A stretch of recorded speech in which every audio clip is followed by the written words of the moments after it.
রায়বাঘিনী নন্দিনী এসেছিল বেড়াতে, আর যাবার সময় তার সঙ্গে কি কি দিয়ে দিলাম সেটাই থাকছে আজকের ব্লগে। আসসালামু আলাইকুম, কেমন আছেন সবাই? আশা করি সবাই অনেক অনেক বেশি ভালো আছেন। প্রায় 1 বছর পর আপা এসেছিল তার বাবার বাড়ি বেড়াতে, আর যাবার সময় সাথে করে আমি কি কি দিয়ে দিলাম সেইগুলাই তো আপনাদের সঙ্গে আজকে শেয়ার করব। তো আপা এসেছিল, সঙ্গে নিয়ে এসেছিল ছেলে বৌদের, নিয়ে এসেছিল ছেলে নাতি পুতি সহ অনেকে এসে অনেক মজা মাস্তি করে চলে যাওয়ার সময় বেচারা দুলাভাই, তার কথা মনে পড়ে যাচ্ছিল। সে তো বাড়ি একাই আছে, অবশ্য একা নাই, অন্য ছেলে বউরা আছে। তারপর আপা এসে এত মজা করলো, এত কিছু খেলো, যাওয়ার সময় কিছু না দিয়ে দিলে কি হয়? দুলাভাই যদি জিজ্ঞাসা করে বাবার বাড়িতে তুমি কত মজা করেছো, কত কিছু খেয়ে এসেছো, আমার জন্য কি নিয়ে এসেছো, তখন আপা কি জবাব দেবে? তাই ভাবলাম কিছু জিনিস আপার জন্য প্যাক করা যাক, যেগুলো দুলাভাইকে দিয়ে দেওয়া যাবে। তো যে ভাবা সেই কাজ, বসে গিয়েছিলাম গোছগাছ করতে। এখানে ছিল গরুর মাংস, মুরগির মাংস, আর তার জন্য আমি মশলা টশলা টমেটো সব কিছু আগে থেকে বেটে কুটে গুছিয়ে নিয়েছিলাম। একটু কষ্টও হচ্ছিল কারণ প্রচণ্ড গরম ছিল, তারপরেও কিছু করার নাই, দুলাভাই বলে কথা, এবং আমাদের বাড়ির একমাত্র জামাই সে, তার জন্য তো এইটুকু কষ্ট করতেই হবে। এইটুকু কষ্ট না করলে কি হয় বলুন? আপা এসে তো কত মজা করলো আমাদের সঙ্গে, কিছুদিন থাকলো, কাটালো, চলে যাবার সময় খালি হাতে কি করে যাবে? অবশ্য আপা শুধু এই সব কিছু নিয়ে যায়নি, আরও অনেক অনেক ভালোবাসা তার ভাই তার মা তার জন্য দিয়ে দিয়েছিল, কিন্তু সেটা আর আমি শেয়ার করছি না। আমি শেয়ার করছি আমি নিজে হাতে কি দিলাম সেইটাই। তো প্রথমে আমি এইখানে গরুর মাংসটা বেশ ভালোভাবে মাখিয়ে এইখানে বসিয়ে দিয়েছিলাম জালে। আমি এমনভাবে রান্নাটা করে দিতে চাচ্ছিলাম যে আপা শুধু বাড়িতে যেয়ে একটু গরম করবে বা আর একটু জাল দিলেই, যদি আলু টালু খেতে চায় একটু দিবে আর বাস হয়ে যাবে। বেশি কিছু কষ্ট আপার করা লাগবে না, যেই কিছু সময়ের মধ্যে দুলাভাইকে এটা দিতে পারবে। তো সেইভাবে আমি প্রসেসিংটা করছিলাম। এদিকে মুরগির মাংসের জন্য আমি সমস্ত প্রকার মশলা মাখিয়ে নিচ্ছিলাম। এইবার মেখে নিয়ে এটাকেও আমি কষিয়ে ফেলবো, আর এই রান্না দুটো কিন্তু আমি কষিয়েই দিব মূলত মাংসগুলা।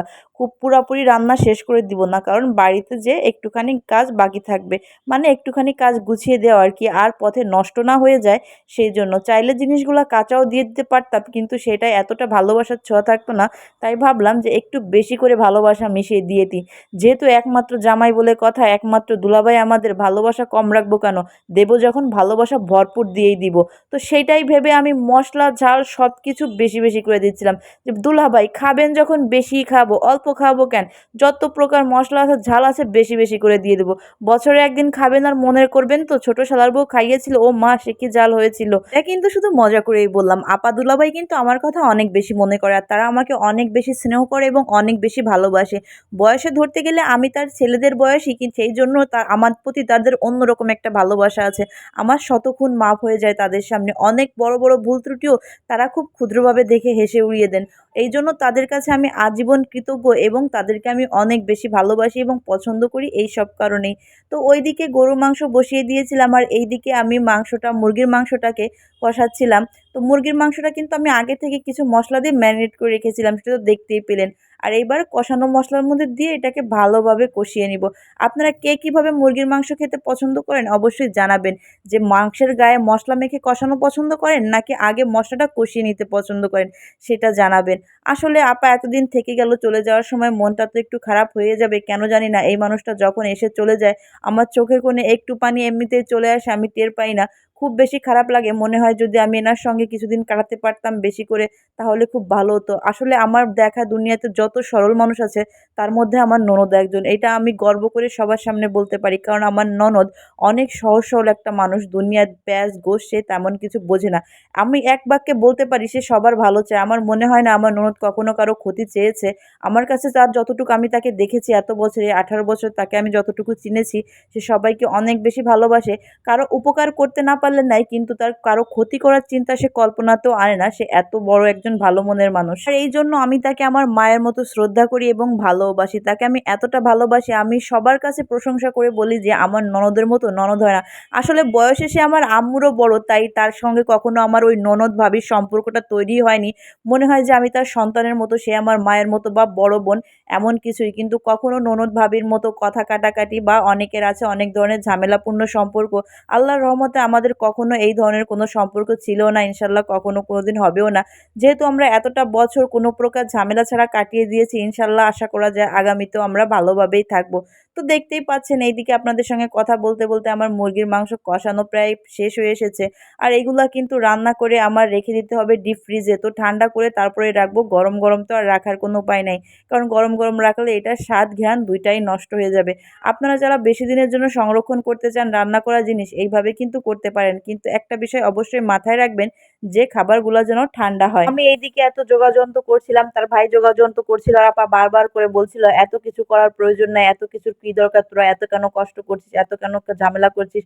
আসলে এটা ঝামেলা কষ্ট কিছুই না, এটা শুধু ভালোবাসা। ভালোবাসা একজন ননদের প্রতি তার ছোট ভাই বউয়ের, ভালোবাসা একজন মায়ের প্রতি তার সন্তানের মতো মানুষটার।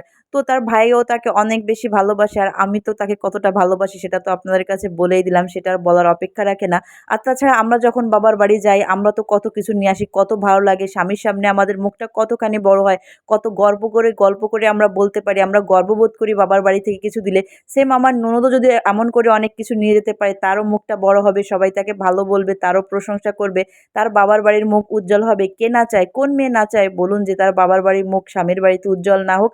তাই ছোট্ট কিছু প্রয়াস ছিল আপার মুখটা উজ্জ্বল করার। এইদিকে আমি কিন্তু চিংড়ি মাছটাও রান্না করে দিয়েছিলাম।